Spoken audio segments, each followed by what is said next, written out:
Hi there, welcome to another video. My name is Tom Hadley and this is the Earth Stories YouTube channel. I've seen a couple of things on the internet in the last 48 hours that have raised an important question in my head that I wanted to talk about with you. And it's this: is pro photography thriving or is it dying?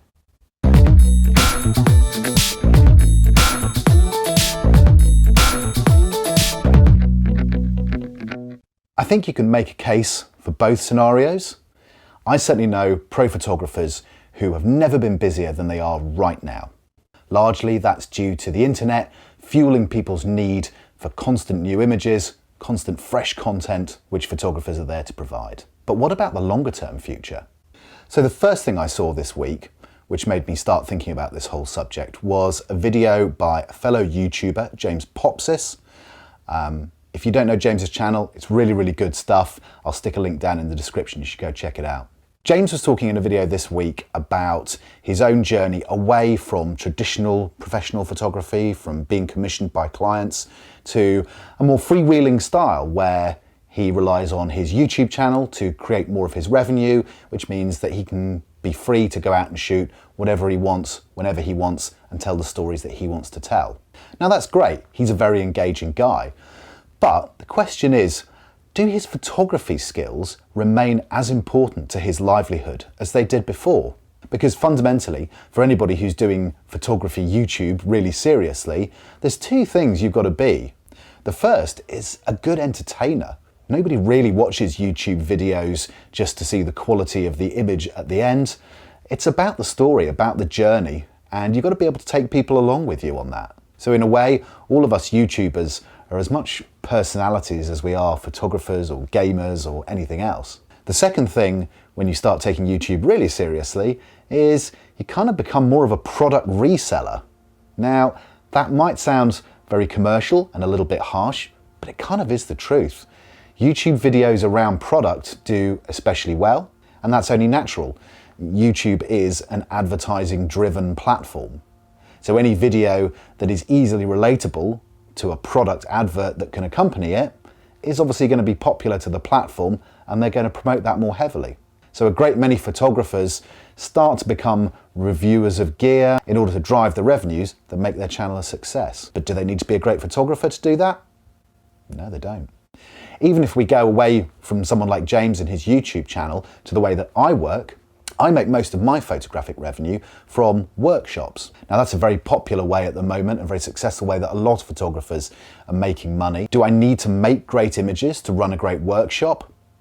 No, it's related. I certainly need to have a decent portfolio. I need to be able to get people to want to come on my workshop as opposed to someone else's. And having great images that people aspire to recreating certainly helps me to sell those workshops. But the actual running of them, it doesn't really matter whether I make a great image on the day or not. I just need to be competent enough to help other people improve from the level that they're at. So in a way, am I a professional photographer or am I a provider of photographic related services? I think an awful lot of photographers, if they're being honest, would have to say that they're becoming more of the latter in this day and age. And that's purely because people want to take their own photos rather than buy the product of someone else. So helping people with that desire to self-publish is naturally more commercially successful these days than a photographer who's trying to sell their own prints or their own calendars. But something else I saw this week made me really reconsider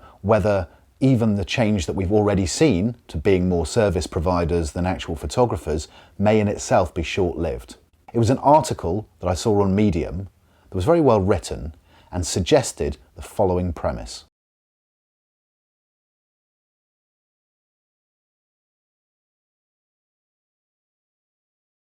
Ultimately, what this is saying is that any human profession based on skill that can be replaced by technology will be in the fullness of time. And the article had some interesting examples, from desktop publishing in the 1980s and 90s to the way we've already seen the web design industry change now. If you follow photography YouTube channels, you're probably used to seeing lots of them being sponsored by Squarespace. That's an interesting example because, sure, someone's still got to have the web development skills to build the Squarespace platform, but once they have built it, it shrinks the industry for all other web designers and developers because they've created a tool that means that those of us without those skills can get the job done. And in the digital age of photography, we've already seen a lot of products coming onto the market that effectively allowing people to create decent imagery with a lack of skill. You could argue that all digital photographers are perhaps less skilled than our forebears were who were working in film.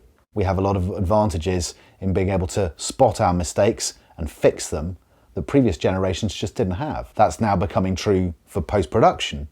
A great many things are fixable in a way they weren't before. And you could argue that even the less technical, more artistic side of photography, composition and lighting, even those things are now becoming more fixable after the event, so that your skill as a photographer is less important. I don't mean to sound doom and gloom about photography at all. It's always going to be needed.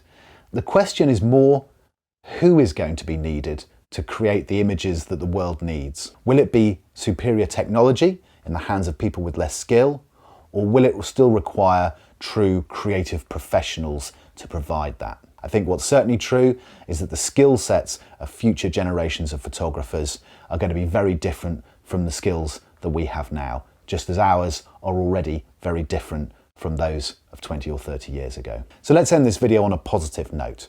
No matter what your skill set, I think the most important attribute to have as a photographer going forward in this incredible technological world that we live in is the ability to embrace change, to learn new skill sets, or not rely on the core skills that you might have had that might have been okay for 10 or 15 years. But to understand that some things just won't be as important anymore, they can be thrown away, but we've all got to keep the enthusiasm to learn new skills to keep us viable as creative professionals in the future. I hope those are interesting thoughts to get your mind thinking about this kind of subject, and I'd love to hear what you reckon about all this. What does the future of photography hold for all of us? Drop me a line in the comments below if you've got any alternative theories or points on this that you'd like to add to the discussion. I'm always glad to read them. And if you like this sort of video, please let me know. Give it a like. Consider subscribing to the channel. It's always very much appreciated in building this channel and bringing my content to a wider audience. So that's it for this week. I'll see you soon. And in the meantime, take care, go safe.